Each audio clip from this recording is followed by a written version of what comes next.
तो आइए हम अब अपनी क्लास को आगे बढ़ाते हैं। आज हम पढ़ेंगे गुणनखंडों द्वारा द्विघात समीकरण का हल। अभी तक अपन ने सिर्फ द्विघात समीकरण बनाना सीखा था। अब हम द्विघात समीकरण को हल कैसे करते हैं वो सीखेंगे। तो उसके लिए सबसे पहली विधि है गुणनखंड विधि। गुणनखंडन विधि क्या होती है वो इस उदाहरण की सहायता से अपन समझेंगे। इस उदाहरण का हल करके, इस उदाहरण में जो हमें समीकरण दे रखी है 2x² - 5x + 3 = 0, इसको हल करके हम इसके मूल ज्ञात करेंगे। ठीक है, कौन सी विधि से? गुणनखंडन विधि से। तो आइए देखते हैं गुणनखंड विधि होती क्या है। तो गुणनखंड विधि जो है सिंपली 4 स्टेप्स में ख़त्म हो जाती है।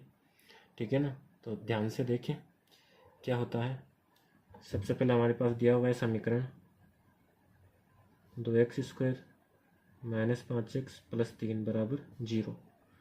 ठीक है, तो सबसे पहला जो स्टेप है इस समीकरण के अंदर, इस विधि के अंदर, गुणनखंडन विधि के अंदर, वो ये है कि आप द्विघात समीकरण के पहले पद और आखिरी पद यानी कि 2x² और 3 को गुणा करें। तो इसमें जो गुणा होगा तो ये बनेगा 3 दूनी 6x², और उसको आप साइड में लिख लें यहाँ पे 6x²। इसके बाद इसके नीचे आप यहाँ पे जो मिडल टर्म दे रखा है आपको -5x, ये मिडल टर्म आप यहाँ पे लिख लें, बीच वाला पद -5x। ठीक है, अब अपन को दो ऐसी संख्याएं सोचनी है जिनको गुणा करने पर 6x² आता हो और जिनको जोड़ने या घटाने पर -5x आता हो। ठीक है, तो ऐसी दो संख्या कौन है? वो हमारे पास आएगी 3x और 2x। ठीक है, कि 3x को 2x से गुणा करेंगे तो 3 दूनी 6, और x को 1 से गुणा करेंगे x² बन जाएगा। ठीक है, यहाँ पे देखो, यहाँ पर भी सेम संख्या ही लिखेंगे अपन, 3x और 2x। ठीक है, तो अब देखो मैंने यहाँ पे 3 के आगे माइनस लगाया है। क्यों? क्योंकि मुझे यहाँ पर आंसर में माइनस चाहिए, और इन संख्या को क्या करेंगे अपन? जोड़ेंगे। तो यहाँ पर मैं माइनस का चिन्ह हटा देता हूँ। ठीक है, इन संख्या को अपन क्या करेंगे? तो आप जोड़ भी सकते हो, घटा भी सकते हो, लेकिन इस उदाहरण के अंदर जो है ये संख्या जुड़ेगी। ठीक है, तो अब देखो, अगर मैं 3 के आगे माइनस लगा रहा हूँ और 2 के आगे प्लस, तो ये तो ऐसा मान चिन्ह होगा तो घट जाएंगे, तो अपने पास 5 आएगा नहीं। हमें इन दोनों को जोड़ना है, और जोड़ते कब हैं? जब दोनों संख्याओं के चिन्ह समान होते हैं। यानी कि यहाँ पर अगर 2 प्लस का है तो ये भी प्लस का लेना पड़ेगा। ठीक है ना, लेकिन दिक्कत ये है कि अगर अपन ये प्लस के ले लेंगे तो हमारे आंसर में प्लस की संख्या आएगी, माइनस की संख्या नहीं आएगी। इसलिए हम इन दोनों संख्याओं को माइनस का लेंगे, यानी कि 3 भी माइनस का और 2 भी माइनस का। ठीक है, यानी हमारे पास यहाँ पे जो संख्या आएगी वो आएगी -3x - 2x। देखो अब समान चिन्हों से जुड़ जाएंगे, 3 और 2 5x, और बड़ी संख्या माइनस की तो यहाँ पे -5x आ गया अपने पास। ठीक है, ये वाली लाइन मैंने यहाँ पे लिख दी है आपके लिए। तो हमारे पास वो जो दो संख्या वो कौन कौन सी है? -3x और -2x। ठीक है, ये हमारे पास गुणनखंड हो गए। ठीक है, अब इन गुणनखंड को उठा के आपको रखना है समीकरण के अंदर। तो यहाँ पर अपन लिखेंगे 2x² तो एज इट इज आएगा। ये जो बीच वाला पद है इसको नहीं लिखना, इसकी जगह पर अपने गुणनखंड लिखने हैं। तो यहाँ पर आ जाएगा अपने पास -3x और -2x है। तो देखो आप -2x को पहले लिख लें। ऐसा क्यों, वो मैं आपको अभी बताऊँगा। -3x, फिर आगे है +3 = 0। देखो अब सेकंड स्टेप जो है इसमें, सेकंड स्टेप ये है कि आपको इन दोनों में से जो समान चीज़ें हैं उनको बाहर कॉमन लेना है, और इन दोनों में से जो समान चीज़ें हैं उनको बाहर कॉमन लेना है।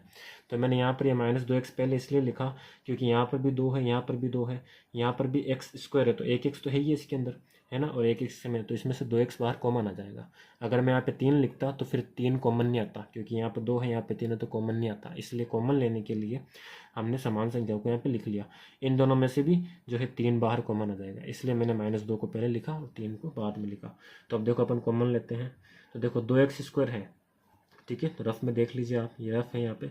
2x² के अगर अपन टुकड़े करें तो क्या बनेगा? 2 × x, ये है 2x²।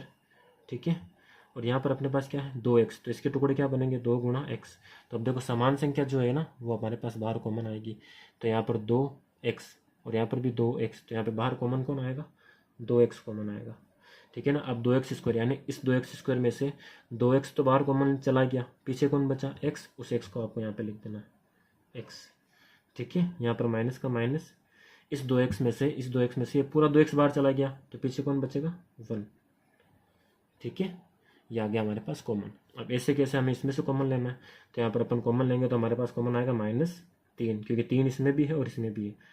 ब्रैकेट के अंदर बचा गया। अब यहाँ पर एक ध्यान देने वाली चीज़ ये है कि मैंने यहाँ पे ब्रैकेट के बाहर जो है माइनस भी कॉमन में लिया है।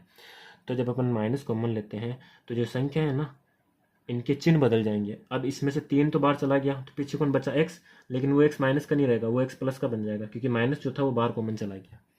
ठीक है, यहाँ पर ये प्लस था, इसमें से माइनस को मैंने बाहर कॉमन ले लिया, तो प्लस को माइनस, मतलब माइनस बाहर कॉमन चला जाता है, तो जो प्लस है वो माइनस बन जाता है। और इस 3 में से ये 3 कॉमन चला गया, तो पीछे कौन बचेगा? 1 बराबर 0। आगे बात समझना। ठीक है, जब ये भी अपन माइनस कॉमन लेते हैं तो इन संख्याओं के चिन्ह बदल जाएंगे। तो ये x पहले माइनस का था, प्लस का बन गया, ये प्लस का है, ये माइनस का बन गया, और 3 जो था वो बाहर कॉमन चला गया, इसलिए यहाँ पे 1 बचा है। ठीक है, अब चलते हैं नेक्स्ट स्टेप पे। अब इसमें आपको ये चीज़ देखने की, जो ब्रैकेट है आपके पास, ये वाला और ये वाला, ये हमेशा सेम आनी चाहिए। अगर ये सेम नहीं है तो आपने कहीं ना कहीं गड़बड़ हुई है, यानी हमारा जो क्वेश्चन है वो अब गलत हो गया है। अगर ये सेम नहीं आ रहे तो यहाँ पर ये ब्रैकेट सेम है, तो इसका मतलब है कि हम जो है सही कर रहे हैं सब कुछ। ठीक है, अब नेक्स्ट स्टेप क्या है? थर्ड स्टेप, कि एक बार ये जो कॉमन लिया है इनको एक साथ लिख लो आप, 2x माइनस 3, और एक बार जो दोनों सेम ब्रैकेट है उसको एक बार लिख लो, x माइनस 1 बराबर 0। ठीक है, अब इसको सोल्व करते हैं अपन। तो यहाँ पर आ जाएगा 2x माइनस 3 बराबर 0, और दूसरी तरफ अपने पास आ जाएगा x माइनस 1 बराबर 0। ठीक है, तो पहले इसको सोल्व करते हैं अपन। 2x, ये 3 माइनस का, उसको उधर भेजेंगे तो प्लस का हो जाएगा, है ना। 2x लिखा हुआ है, 2x मतलब ये जो 2 है ये x से गुणा हो रहा है, और ये गुणा हो रहा है, इसको बराबर के उधर भेजेंगे तो ये किस में चला जाएगा? भाग में चला जाएगा। तो x बराबर हो जाएगा 3/2। ये हमारे पास पहला मूल आ गया समीकरण का। द्विघात समीकरण के 2 मूल होते हैं, क्योंकि यहाँ पे चर की अधिकतम घात 2 होती है, इसलिए 2 मूल निकलेंगे। ठीक है, अगर यहाँ पे त्रिघात होती, 3 होती, तो इसके 3 मूल निकलते हैं। आगे बात समझना। तो यहाँ पे x माइनस 1 बराबर 0 है, तो इस एक को अपन सिंपली उधर भेजेंगे तो क्या हो जाएगा? प्लस का 1, तो ये दूसरा मूल आ गया। ठीक है, तो अब अपन को यहाँ पे लास्ट में लिख देना है। क्या लिखेंगे? अतः समीकरण 2x² माइनस 5x प्लस 3 बराबर 0 के 2 मूल 3/2, 1 हैं। ठीक है, ये आपके पास हो गया उदाहरण नंबर 3 सोल्व। और गुणनखंड विधि जो है हमने समझ ली। इस तरह से आपको गुणनखंड विधि को हल करना है, और गुणनखंड विधि की सहायता से द्विघात समीकरण के मूल ज्ञात करने हैं।